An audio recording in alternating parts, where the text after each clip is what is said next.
ya, yang mengaku dirinya laki-laki itu sempat memimpin sholat di musola di samping rumahnya korban. Kemudian imam di situ. iya, kemudian Halo Tribuners, kembali lagi bersama saya Suang Sitanggang, dan kali ini saya bersama dengan kuasa hukum dari korban pernikahan sesama jenis di Jambi yang berasal dari Komunitas Advokat Perempuan Provinsi Jambi. Bersama saya sudah ada Ibu Diana Bahtiar dan Ibu Vivian Elsa Marina. Apa kabar Ibu Diana? Alhamdulillah baik. Dan Ibu Vivian? alhamdulillah baik juga. Ya, jadi Ibu Diana ini adalah Ketua KAP Jambi. Ya. Dan Ibu Vivian adalah Wakil Ketua. Ya. Oke. Jadi di dalam proses yang baru kemudian Ibu dia dari KAP ini yang mendampingi, aku sebut tadi namanya adalah Mawar Raja. Ya. Ya. Sebagai kuasa hukum Ya. untuk laporan terbaru.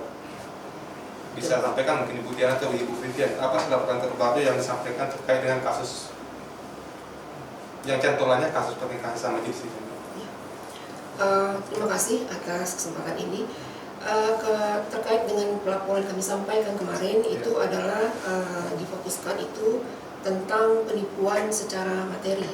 Oke. Ya, karena korban kami ini banyak sekali sebenarnya dampak negatif yang dan juga kerugian yang korban dapatkan. Ya. Di antaranya itu adalah masalah secara materi. Oke. Jadi secara materi berupa uang ya, Ya. berupa uang yang selalu diminta kepada korban. Korban. Oke. Iya. Kabarnya itu sampai di angka, kalau tadi aku bicara dengan ibunya si korban mencapai 300 juta. Betul, kurang lebih 300 juta dengan berbagai cara ya. Ada juga berupa pinjaman, Oke. ada juga berupa uang cash yang diminta langsung kepada Emas. ada juga berbentuk emas. Oke. Ya. Cukup banyak ya. Ya. Jadi yang dilaporkan kemudian penipuan, Iya, penipuan secara materi. Iya. Penipuan identitas. Sebenarnya yang kita laporkan itu kan penipuan secara materi. Ya. Tapi walaupun begitu, nanti Ya. tergantung pengembangan penyidiknya. Oke. Apakah bisa dilarikan ke penipuan identitasnya? Ya. Bahkan juga kalau memungkinkan itu penistaan agama, karena kebetulan juga si pelaku Ya. yang mengaku dirinya laki-laki itu sempat memimpin sholat di musola di samping rumahnya korban. Menjadi imam. Kemudian, imam di situ. iya, kemudian dia juga menjadi makmum juga. Oke. Jadi pada saat menjadi makmum dia mengambil saf yang paling depan. Ya. Berarti kan dia sudah menipu semua orang bahwa Oke. identitas dia memang benar laki-laki. Oke. Nah, kalaupun nanti pengembangan sampai ke sana, itu akan memungkinkan sekali. Tergantung nanti perkembangan penyidikan dari pihak penyidik. Gitu. Oke. Tapi untuk saat ini materi yang dilaporkannya masih penipuan iya, masih materi. penipuan secara materi. Oke. Bisa disampaikan mungkin barang bukti awal yang disampaikan kepada penyidik? Barang bukti ada beberapa, yaitu berupa bukti transfer, Setoran ya. putusan transfer, juga setoran ya, beberapa setoran, kemudian juga bukti belanja ya, belanja online Oke. dengan nominal yang cukup besar juga. Dan itu semua menggunakan dana Uang dari dari korban. korban. Dari korban. Iya. Ya. Oke. Dan itu tadi. Oke. Kemudian dari KAP sendiri kenapa sih menjadi apa yang membuat KAP ini yang mendampingi korban? Apa latar belakangnya? Gini, kalau kami memang komunitas advokat perempuan ya, jadi kami memang menstresikan dalam kegiatan kami itu adalah memang terhadap perempuan-perempuan dan anak kan, dan juga tentu kasus-kasus yang lain tentu saja. Jadi dalam hal ini karena memang viral dan juga dan ini sangat menarik, dan kami tertantang juga untuk membantu korban dalam hal ini ya, terkait dengan kasus-kasus yang sangat agak unik ya saya kira ya, dan ini tidak lazim terjadi Sangat jarang terjadi. ya, jadi di Jambi khususnya dan juga di Indonesia pada umumnya. Mungkin bisa saya tambahkan Iya. ya, Mas. Kenapa komunitas advokat perempuan bisa mendampingi pihak korban? Berawal dari ibunya korban Iya. merasa sangat tidak puas Oke. karena sangat banyak sekali yang bisa dilaporkan, tapi selama ini dia merasa takut dan tutup mulut. Iya. Gitu. Jadi kemudian kebetulan ada anggota komunitas advokat perempuan yang kenal dengan ibu korban, Oke. kemudian berkomunikasi kita dengan tim. Kebetulan juga karena seperti yang ketua kami bilang bahwa kami adalah stressing kami adalah perempuan dan anak, Ya. kita melindungi korban, akhirnya kita dampingi, kita datangi korban. Nah, awalnya kami bertemu dengan korban itu seperti mayat hidup, Mas. Bisa dijelaskan seperti mayat hidup, Mayat maksudnya hidupnya seperti apa seperti, nih? kalau Karena saya nggak pernah ketemu mayat hidup. Ya. seperti nggak punya semangat, Oke. ya. Kemudian mukanya juga pucat dan ketemu orang juga takut. Hidup tapi nggak semangat. Hidup tapi ya nggak apa ya, nggak ada semangat lah gitu ya, nggak ada, ibaratnya nggak ada rohnya, nggak ada nyawanya gitu ya, dan dalam keadaan yang kurus banget. Jadi setelah kita ngobrol ya sama pihak korban, kemudian kita yakinkan dia, kita memberi support, memberi semangat. Alhamdulillah mulai sedikit dia mulai terbuka dengan kami. Oke. Mulai terbuka, kemudian dia biasanya dia WA saya, Ya. Bu, saya baru ingat loh Bu, ternyata pelakunya begini-begini sama saya. Itu bukti-bukti langsung dikirim oleh korban. Bu, ini bukti saya transfer, Bu, bukti ini saya membayar swap kayak sejenis online gitu, dipakai uang dia bayar, mulai terbuka. Dan alhamdulillah dia mau berbicara seperti ini karena dalam tekanan pemberitaan juga. Nah, alhamdulillah hari ini korban sudah mulai berani untuk membuka suara dia, untuk memberikan fakta yang sebenarnya. Begitu, Mas. Dan juga psikis yang dirasakan oleh korban ini kan itu memang dari ulah pelaku. Lalu kan karena tadi sebenarnya kasusnya ternyata sebenarnya kan dalam pernikahan sama jenis itu hanya sebuah cantolan ya. Iya. Tapi kalau misalnya tadi merunut cerita-cerita ke belakang lagi, banyak hal sebenarnya perbuatan melanggar hukum yang terjadi di sana. Iya. Selain tadi juga aku sempat berbicara tadi bahwa ternyata ada upaya menghilangkan nyawa, Betul. percobaan mungkin ya. Dan di situ juga kan sebenarnya kalau kita lihat nih, aku nggak tahu, nanti minta tolong Kap untuk menanggapinya. Ada sebuah sindikat sebenarnya, mungkin orang-orang yang tahu sebuah tindakan pelanggaran hukum tapi tidak melaporkan kepada yang berwajib ya, seperti dari mengurung segala macam. Gimana tanggapan dari Kap untuk menanggapi kasus ini? Apakah juga akan dibawa ke ranah hukum? Ya. Kalau untuk ke arah sindikat, memang dari awal kita sudah curiga bahwa ini adalah suatu komplotan karena korban sendiri bicara pada kami bahwa ibunya meninggal. Ternyata ibunya masih ada. Ibu kandungnya masih ada? Iya, ternyata ibu kandungnya masih ada, dan waktu saat disekap di keluarga si pelaku yang dilahat, itu kan dia disekap di kamar, tapi orang yang ada di rumah itu membiarkan malah ketika korban disekap, ATM-nya diambil, gitu ya, ATM diambil, mereka menikmati uang korban, sementara dia disekap di kamar. Iya. Nah, mengambil uang dari menggunakan ATM korban tanpa persetujuan korban. Ada persetujuan korban juga ada juga tidak setujuan korban. Tapi korban ini dia tidak berdaya ya. Dia selalu mengikuti saja apa yang diperintahkan, apa yang diminta oleh terdakwa tersebut. Dalam posisi dia tidak punya power untuk mengatakan tidak. Dia tidak bisa dia ingin berontak tapi dia nggak bisa. Gitu. Jadi kita nggak tahu juga pengaruh apa, kita nggak tahu. Nah, kemudian kenapa kita curiganya ini sindikat? Adiknya juga kan vicol sama dia tadi menurut cerita si korban. Sebenarnya kan dia tahu kakaknya itu ada laki-laki, tapi mereka menutupi itu. Nah, tapi kakaknya perempuan. Iya, kakak perempuan. Tapi sejauh mana langkah hukum kami itu nanti kami cari pembuktian dulu. Nah, baru kita bisa tindak lanjuti. Jadi untuk sementara yang kami tindak lanjuti adalah bukti yang kami dapat adalah bukti pemeriksaan. Kita bicara hukum, bicara Pembuktian, iya. bicara Kita alat buktinya juga nanti bukti, apa. gitu. Iya. Tapi melihat ini kan udah mulai mendampingi beberapa waktu ya. Iya. Apa yang dilihat perkembangan dari si korban ini secara psikologis, secara psikisnya, karena kan sempat tertutup banget. Iya. Dan sekarang sudah mulai speak up. Iya. Apa yang bagaimana perkembangannya dan apa sih yang dilakukan oleh teman-teman dari Kap untuk membangun kepercayaan diri? Saya kira seperti sudah diungkapkan tadi ya. Jadi memang dari awal dia betul-betul down ya, dalam posisi yang sangat parah ya, dalam secara psikis yang menekan daripada kejiwaan dia, berdasarkan dari kasus yang menimpa dia ini gitu ya, banyak hal yang tidak diduga yang terjadi di hadapan dia gitu, dan itu sangat luar biasa dia gitu. Nah, jadi setelah ibunya bicara dengan kami, ya kami itu seperti yang sudah diungkapkan tadi, pihak komunitas advokat perempuan ini Kap gitu ya, memberikan dia motivasi, menguatkan dia gitu ya, dan selalu mensupport dia. Kami katakan bahwa kita posisinya korban, kita bukan terdakwa. Korban itu tidak perlu malu. Korban itu adalah orang yang jahat kepada kita, bukan kita jahat kepada orang. Kita kalau malu kalau kita jahat. Ya. Kalau kita tidak jahat, kita tidak perlu malu, Ya. gitu ya. Dan kita harus yakin bahwa orang di luar sana itu sangat banyak itu mensupport, Ya. mendoakan kita.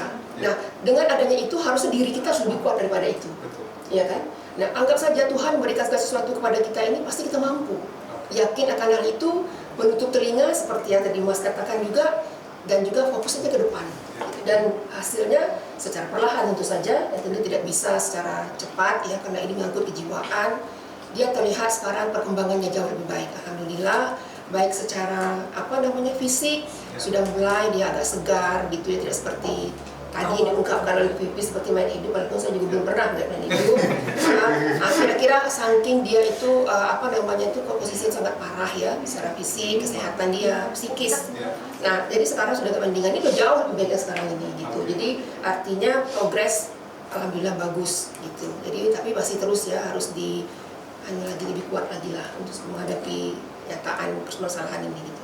Jadi kita kalau dari komunitas advokat perempuan selalu memberi support, memberi pandangan kepada si korban sehingga korban bisa menghadapi ini dengan kuat, dan setiap apapun langkah akan kami dampingi. Dan ini kan juga sebenarnya sih yang aku tangkap tadi juga, komunitas advokat perempuan ya memberikan pencerahan ya kepada orang tentang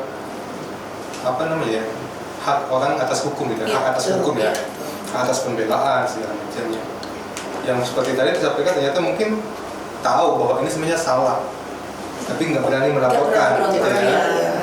Hal-hal gini sebenarnya ini bukan satu kasus, banyak kasus yang terjadi.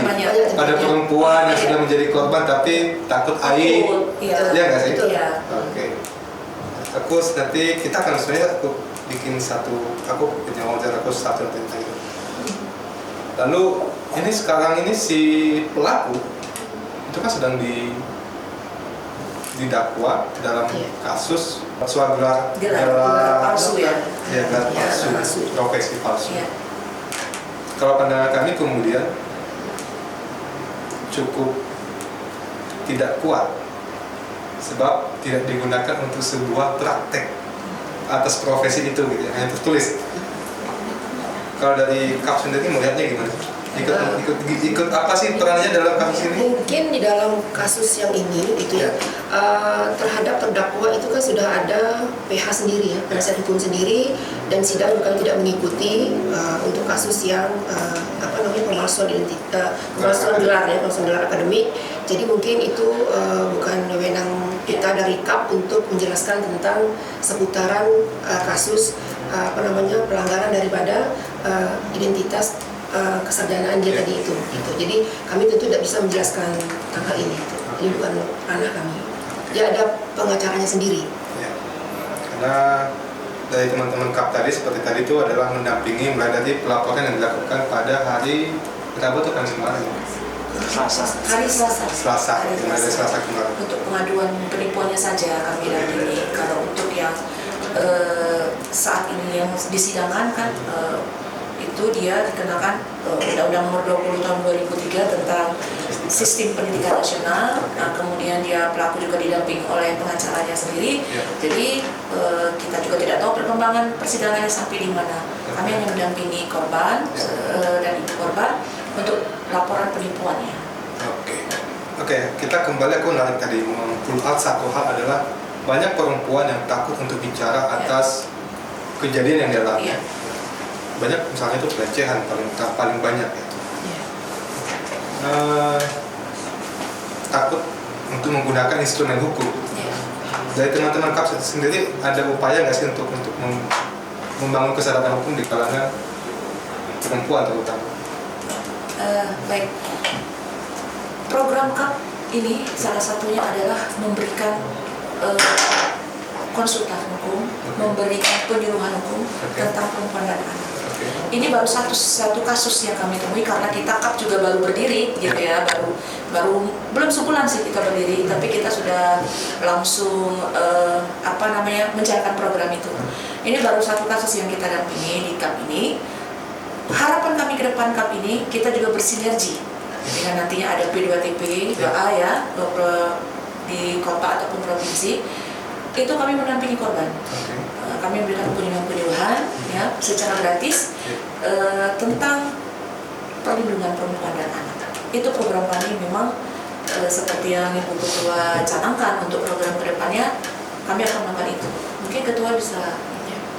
Jadi komunitas advokat perempuan dalam hal ini tadi kami yang disinggung adalah bagaimana kita mungkin untuk memberikan kekuatan bagi mereka ya.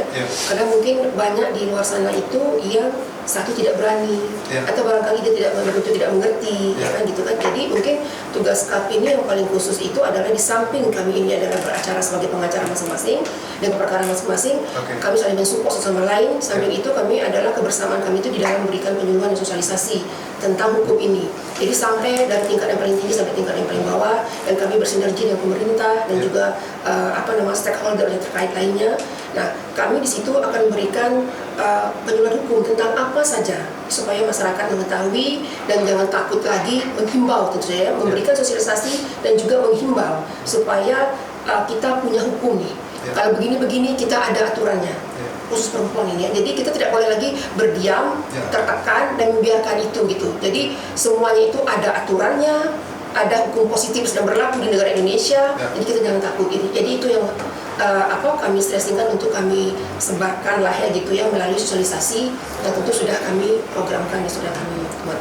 Ibu, kalau yang mau konsultasi nih dengan KAP menyampaikan laporannya atau ingin didampingi, gimana caranya?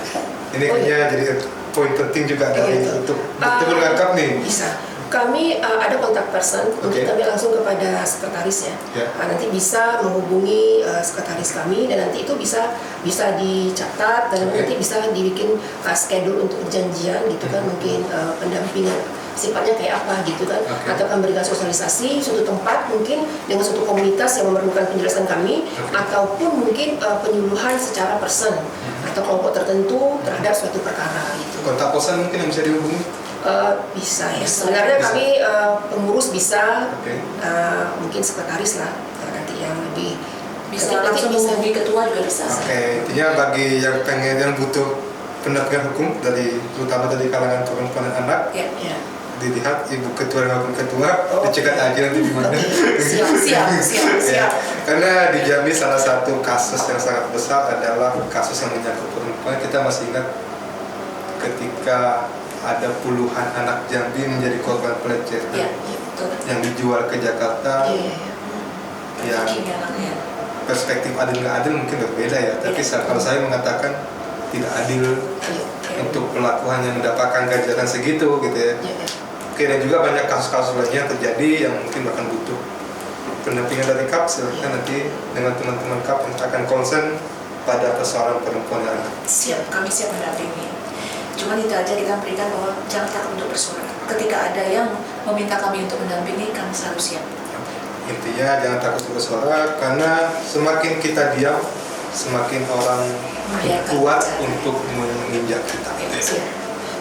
Kadang begini, kalau misalnya kita menunggu dari suatu kasus, suatu perkara yang kita misalnya orang itu berperkara dan diamkan, itu tuh kadang-kadang beda dengan kalau kita langsung menyentuh kepada masyarakat itu sendiri. Jadi mereka mungkin yang tidak terpikirkan setelah tersampaikan, mereka tahu ternyata dia begini gitu. Jadi mungkin seorang pengacara itu bukan saja dia beracara di pengadilan, tapi dia juga harus menyentuh kepada masyarakat dan menghimbau supaya mereka jangan takut gitu. Seperti kata Bu Vivi, bisa mengerti hukum dan juga bisa mau berani untuk bersuara seperti itu.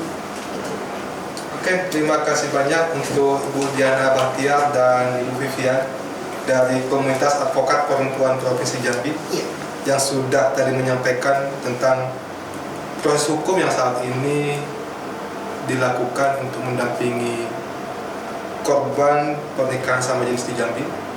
Mudah-mudahan upayanya berhasil memberikan keadilan untuk korban dan keluarganya.